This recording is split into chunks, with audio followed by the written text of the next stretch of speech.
I'm going to ask all the speakers. Actually, Sean. Yeah, I'll be right. Okay. Go. You guys can. Are we missing one chair? We can all stand, or we'll figure it out. It doesn't matter.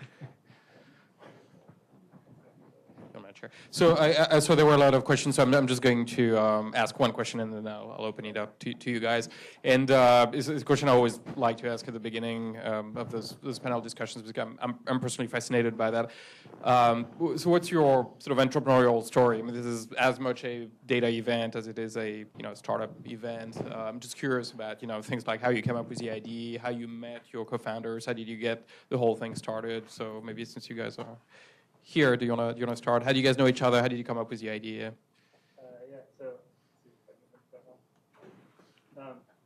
So I guess came up with the idea. So we were both in a past life, both of us developers in school. I studied physics, Will studied computer science, and then somehow both of us ended up at Bain, the consulting firm. So both of us were kind of the outliers there. At the same time, we're building some things on the side, and almost all of my work while I was at Bain was dealing with basically tech-enabled retail and trying to understand how you look at aggregate spend and sales data sets to turn that into insights for retailers.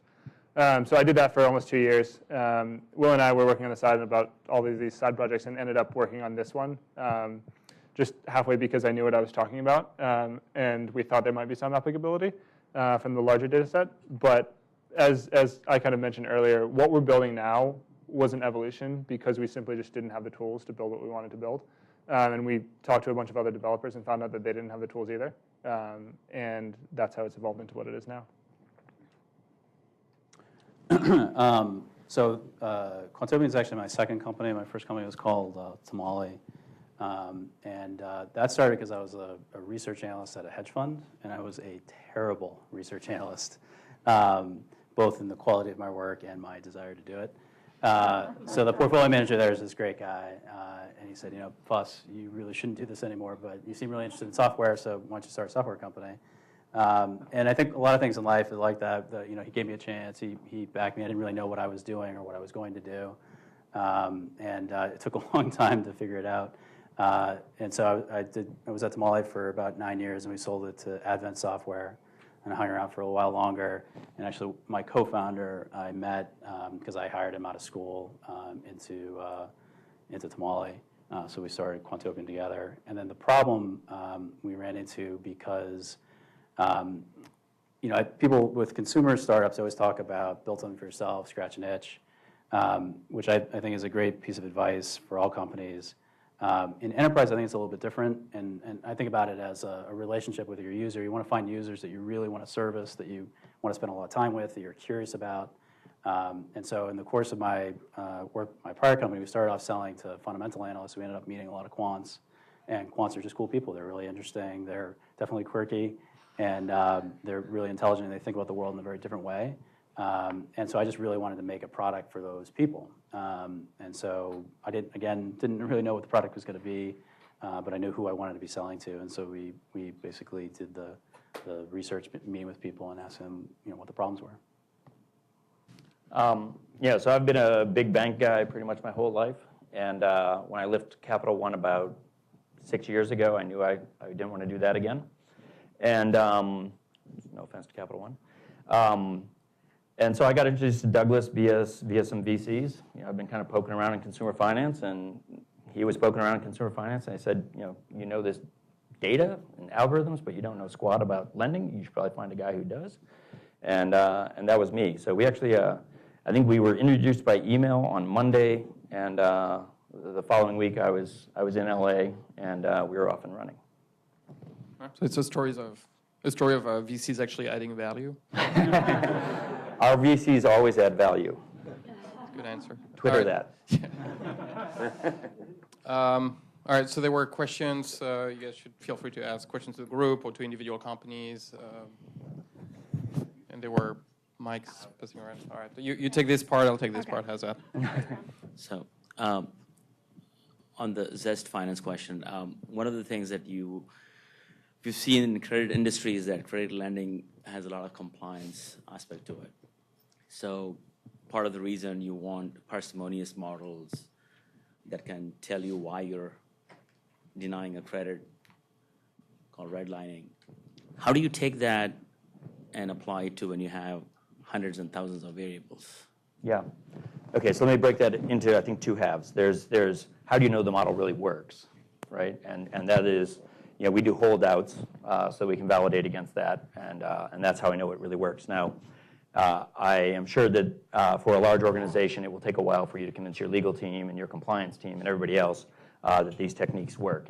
And so when we've had conversations, actually, because we've started working with some large organizations on modeling practices, we've kind of said, why don't we figure out how much it's worth? If we give you a 50% improvement, your legal team's going to want to sort this one out, right? So that's kind of how it works. In terms of things you have to do in lending, like adverse action, like knowing what caused a person to lose points, or knowing that your model isn't overfit, we've got a bunch of techniques that we're using, a couple of which we've submitted patents for, but we're able to use techniques like jitter. We use some blind spot analysis, but basically we're able to run everybody through a normal distribution on every variable to figure out which variables are contributing or subtracting the most points for a given customer. What I think is really nice about this is everybody first off assumes that we're scraping Facebook. We're not. None of this data is anything that a major lender would not be comfortable using. And as I said before, the data that has the most impact is the same data that has always had the most impact. It's just instead of being 10 or 15 or 20% of the equation, it's 3 to 5% of the equation. So you're not going to end up sending someone an adverse action message that says you've been declined because your email address looks kind of wonky. This question is for Quantopian. The first question I have is, are you using real data for these simulations? Sorry, didn't catch the end of that. Are you using real data, like when you Real data? This? Yeah. Yeah, we have a historical record of 10 years for U.S. equities and minute par. And so we stream it through fully adjusted now just to keep it simple for the And do you have ability to plug in data from, like if someone wants to plug in their own data? We are working on that. The engine I mentioned, Zipline, is designed to have pluggable data sources. So it's very easy to create a new data source and integrate it. And we're going to be exposing that on Quantopian in the future. Is this suitable for developing intraday trading algorithms like TWAP, VWAP? Yep. So there's a couple of big, so the question was, is this suitable for intraday, right? And there's a couple of big categories of algorithms that we enable you to build. The simplest is just sort of entry and exit choices. So it's kind of single stock and having levels and sliding calculations. And then multiple security, all intraday data if you want. And then actually we're rolling out sort of stat arb style analysis where you get a window of data that's cross-sectional, and you can have any number of days of history in the window, and you can do any kind of model you want on the historical data. The last thing is there is a product called Streambase. Mm-hmm. It is like this CEP engine, complex event processing. Yep. And I see that, there could be a workflow where someone could first use your tool to test an area, and finally it could integrate into that. Are you thinking about anything like that in future? I think, so Streambase is a great product. It's got a very large following on Wall Street. I think our goal is to create an application, so we want this to be vertically integrated. I think as soon as you start asking people to integrate to other systems, even a great library like Streambase, you quickly go from minutes of ramp up to weeks and months. So we're trying to keep this as tight as possible. Certainly, I hope, one of the reasons we open source Zipline is I hope things like this happen, that people build a bridge from the backtesting engine to other systems. I think that would be great. Okay, good question on mine. Could you state your name and company briefly? My name is Melanie. I'm from Council on Foreign Relations, but I had a question for Plaid. Could you explain who are your customers? Like, who do you expect to put your application on their website? And then who do you expect to be using the data that you are collecting? And are there privacy issues? Yes and no. So basically, we kind of subsegment the people that are using our product into two categories. It's business and consumer. From the business side, we have a bunch of people that are trying to build tax automation software, that are trying to build expense software. We can automate expenses because we can see where you're spending and you can categorize that already. And then there's some others that are trying to do like deals and kind of larger historical. If you understand the history of someone, you can push a deal or you can target in a certain way. So a lot of that is kind of business centric. Also some kind of tracking of corporate expenses. And then you can also look at it on the consumer side. So the consumer side, we spend about 80% of our time building towards the business-to-business side, then kind of replicate those tools on the consumer side, where if a consumer company wants to try to integrate this data, they can, such as Foursquare, where if Foursquare wants to include it, you can turn a card swipe into a check-in. But you question kind of security. The way that works is basically you as a user have to sign up for the entire service. So if I wanted to link a card, similar to the way that you might link with Mint, or if I wanted to link a card with Foursquare, I'd go into Foursquare or the Foursquare application.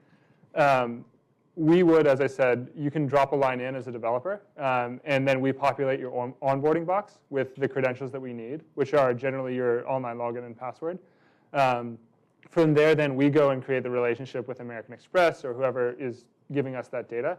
House that data on our servers, and then the developer that you've authorized to have that data can then call it from our servers. So we actually maintain basically an anonymous database on our servers that holds all the data such that they're not holding it. They never see your credentials. They never see anything that they could do anything bad with. But it is functionally just a read-only copy of your statement data. And that's held on all our servers, which are very encrypted. We do, yeah. So we have 6 people kind of actively in development, and a big list of people that we're trying to add to it as we deal with scaling right now, which is all of our time. Thank you. Robin? Great. So my name is Olga. I work as a data scientist. And my question is for Zest Finance, just because I guess I'm deeply skeptical. So I guess I see a tautology in saying that, our model, we assume it works, even because of the past data set. And I understand that you cross-validated, but, it's still the historical data, and you're still interpolating into the future that is fundamentally unpredictable. Isn't there a tautology of using that model to also measure the risk that you reduced? So I guess my question that is sort of not passively aggressively stated is how do you actually know that risk is being reduced? Because if your model is wrong, then you can't use your model to say that our model is right because according to our model it is right. Okay, I think I got that. So the way we develop a model is we take 70% of the loans and we develop on that. We have 15% that each modeler uses as a validation against their model, and then we have 15% that is kept blind until the very end. So at the very end, when we've ensembled our model and we're happy with it, we go and run on that.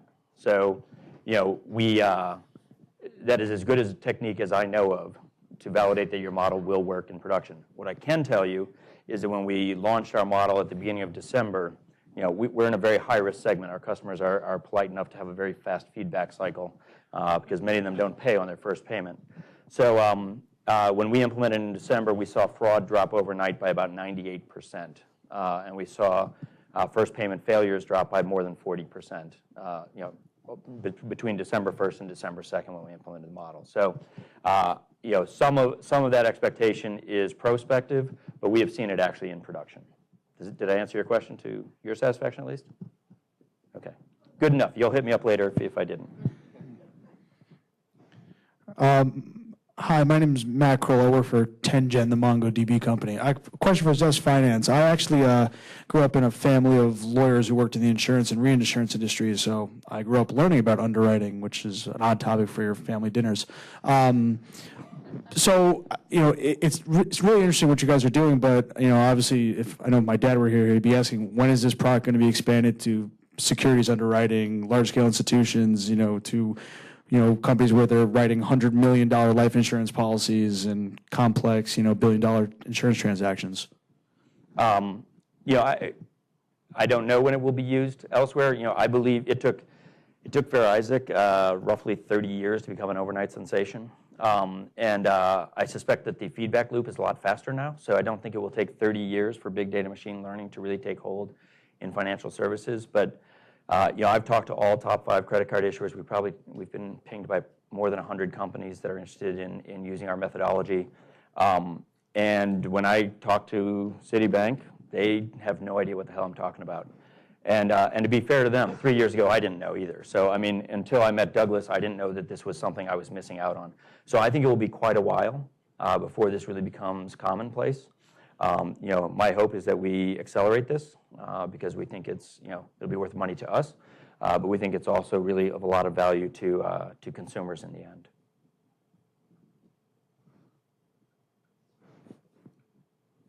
Cool. Do you have any? Oh, over here. No, you're on the spot. Give us a question. All right. Well, I don't want to. I'm Michael Selig. I spoke earlier, so I didn't want to ask too. But I guess I see a lot of people, a lot of smart people are working for Amex and other companies trying to do these kind of underwriting, and so we all know about ensemble techniques. And I guess what it's kind of an awkward assertion that these, like, why haven't people done this before? And so it seems like you're somewhat of a legal company more than a science company, because you're offering the service of avoiding legal accusations around redlining and stuff like that. So do you see? I know you said that the legal departments are going to just say, okay, we'll work around it. Why hasn't that happened before? Why haven't people just pulled in all this data and gone for it? Okay, I guess the simple answer would be the way to kill any business idea is that if it's such a good idea, why isn't everybody else doing it? And the other way to kill it is everybody else is already doing it. I'm going to disagree with the assertion that everybody knows how to do this. Nobody, I haven't come across any major lender who has used anything other than TreeNet as an artificial intelligence technique. Neural nets, but they use that primarily for fraud. Nobody is taking an SVM, a naive Bayesian, a hidden Markov, a random forest, and ensembling those into a credit decision. As far as I know, we haven't come across them. I've talked to some of the biggest lenders. The legal issue is not. The legal issue is that if you've been using a segmented regression tool, the math on it is pretty easy in order to understand why you declined a particular customer, or whether you're discriminating against certain people, you're redlining, which is cutting out certain neighborhoods. The math gets a lot harder when you have thousands of variables. But the tools we have, it's pretty easy to go and figure out whether these have adverse impact, whether they're affecting a certain protected class or not. By just jittering the variables, the individual data elements within the model. So we're pretty happy that we have a technique that works. We've actually been approached by the Consumer Financial Protection Bureau about, in essence, giving us kind of a waiver to say that we're going to protect you from regulators who dispute this or don't like it. This is the way the world is going to go. We just happen to know it now. And others will figure it out in a couple of years or a decade. I don't have the answer to that. One thing I want to be clear on: we're a lender, so we're not in the business primarily in the business of selling models or techniques. We're not a consulting company. We are actually making loans, on our own portfolio, and that's where we believe the money is. So last question. So my name is Matt, and I work for a company in ad tech.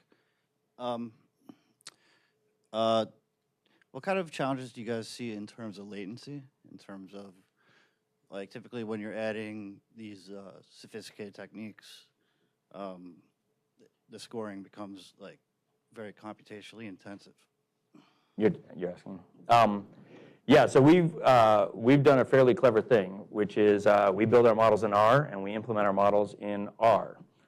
So we're using RServe, on Amazon clusters to score our models. We score in 3 seconds. I could do a lot faster if I cared, but 3 seconds is quite adequate for me, and I don't want to pay the extra expense. The advantage of that is we implemented 8 models last year, 3 generational models and 5 kind of versions thereupon. A typical bank is going to do a new model once every 18 months or so, and they're going to spend 3 to 6 months coding it up, into a production system and validating that they didn't miss a decimal. The nice thing here is if we make a mistake in our model, that ports over the same way, so at least the results are predictable, if not accurate. And we're able to do the computations, very, very quickly. When we first started, we were talking to some guys at Google, and they're like, yeah, we've got this open source platform that you guys can use, but it's not very fast. It only returns in like 1/10 of a second. And we're like, that'd probably work for us. All right, terrific. So I think we've all deserved our drinks. Just please join me in thanking all our speakers tonight.